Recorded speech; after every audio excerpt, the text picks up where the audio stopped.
बच्चों, पिछले क्लास में हमने देखा था 4 भारतीय गणितज्ञों के नाम। ये हैं आर्यभट्ट, ब्रह्मगुप्त, भास्कर प्रथम और महावीर। इसके पहले भी कई वैज्ञानिकों का नाम लिखा हुआ है, कई गणितज्ञों का नाम लिखा है। आज हम लोग देखते हैं बोधायन प्रमेय। बोधायन प्रमेय का अर्थ है एक आयत के विकर्ण पर बने वर्ग का क्षेत्रफल आयत की दोनों भुजाओं पर बने वर्गों के क्षेत्रफलों के योग के बराबर होता है। इसे हम चित्र से समझते हैं। हम एक आयत खींचते हैं। आयत की लंबाई 4 सेंटीमीटर, देखिए यहाँ 0 है, 1 2 3 4। आयत की लंबाई 4 सेंटीमीटर और आयत की चौड़ाई रखते हैं 3 सेंटीमीटर। ये 0 1 2 3 आयत की चौड़ाई रखते हैं 3 सेंटीमीटर। इसे इस तरफ से भी कंप्लीट कर देते हैं ऐसे और ऐसे। ये बन गया आयत। इस आयत में हम एक विकर्ण खींचते हैं। आयत की लंबाई ज़्यादा होती है, चौड़ाई थोड़ी कम होती है और ये आमने सामने की दोनों भुजाओं की लंबाई बराबर है। इन दोनों आमने सामने की दोनों भुजाओं की लंबाई बराबर है। यह एक आयत है। इस आयत पर एक विकर्ण खींचते हैं। ये आयत का विकर्ण है। प्रमेय के अनुसार आयत के विकर्ण पर बने वर्ग का क्षेत्रफल इन दोनों भुजाओं पर बने वर्गों के क्षेत्रफलों के योग के बराबर होता है। अब हम इसको मिटा सकते हैं।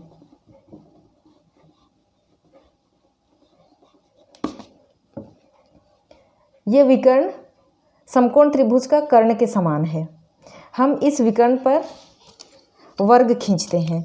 इस विकर्ण की लंबाई नापते हैं। इस विकर्ण की लंबाई है 5 सेंटीमीटर। देखिए ये 0 1 2 3 4 5 सेंटीमीटर है। इस भुजा पर हम वर्ग बनाएंगे तो बाकी तीनों भुजाओं की लंबाई भी 5 सेंटीमीटर की होगी। हम 5 सेंटीमीटर लंबाई की अगली भुजा खींच लेते हैं इस तरह से। और इधर भी हम लोग 5 सेंटीमीटर लंबाई की एक भुजा खींच लेते हैं ऐसे और इधर से भी खींच लेते हैं।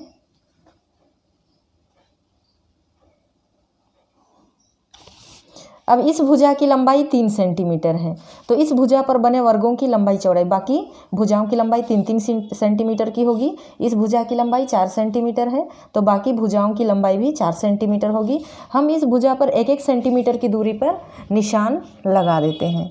1 सेंटीमीटर की दूरी पर ऐसे 1 सेंटीमीटर की दूरी पर निशान लगा देते हैं। ऐसे ही हम चारों भुजाओं पर करते हैं। 1 सेंटीमीटर की दूरी पर निशान लगा देते हैं।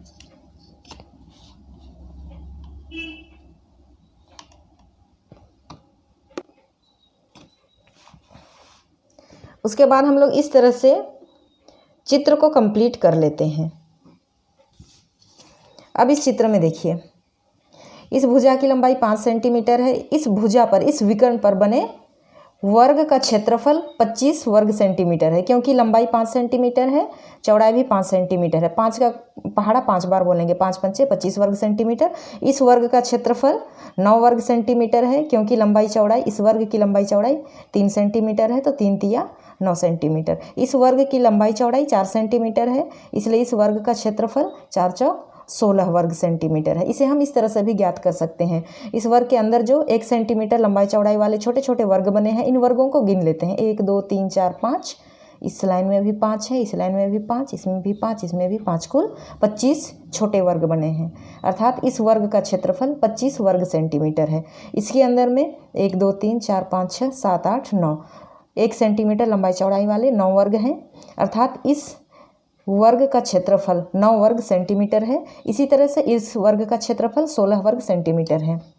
अब इस बड़े वाले वर्ग का क्षेत्रफल अकेले 25 वर्ग सेंटीमीटर है और इन दोनों वर्गों के क्षेत्रफलों का योग देखिए। इस वर्ग का क्षेत्रफल 9 वर्ग सेंटीमीटर और इस वर्ग का क्षेत्रफल 16 वर्ग सेंटीमीटर। दोनों को जोड़ने पर आता है 25, जो कि इस वर्ग के क्षेत्रफल के बराबर है। बोधायन प्रमेय में यही कहा गया है कि आयत के विकर्ण पर बने वर्ग का क्षेत्रफल आयत की अन्य 2 भुजाओं पर बने वर्गों के क्षेत्रफलों के योग के बराबर होता है। ये दोनों बराबर हैं, 25 वर्ग सेंटीमीटर और 25 वर्ग सेंटीमीटर। यह है बोधायन प्रमेय। आगे हम लोग देखते हैं पाइथागोरस का प्रमेय। पाइथागोरस का प्रमेय भी यही है, लेकिन उसने इस समकोण त्रिभुज को उसने समकोण त्रिभुज कहा। इस भुजा को उसने आयत का विकर्ण नहीं कहा, बोधायन ने इसे आयत का विकर्ण कहा, पाइथागोरस ने इस भुजा को कर्ण कहा। बोधायन ने इन दोनों भुजाओं को आयत की अन्य दो भुजाएं कहा, लेकिन पाइथागोरस ने इन दोनों भुजाओं को क्रमशः आधार और लंब कहा। इसे हम अगले चित्र से समझते हैं। बच्चों ये देखिए, ये है समकोण त्रिभुज ABC। इसमें ये भुजा कर्ण है, इस भुजा को कर्ण कहते हैं। ये नीचे वाली भुजा आधार है और ये भुजा लंब है।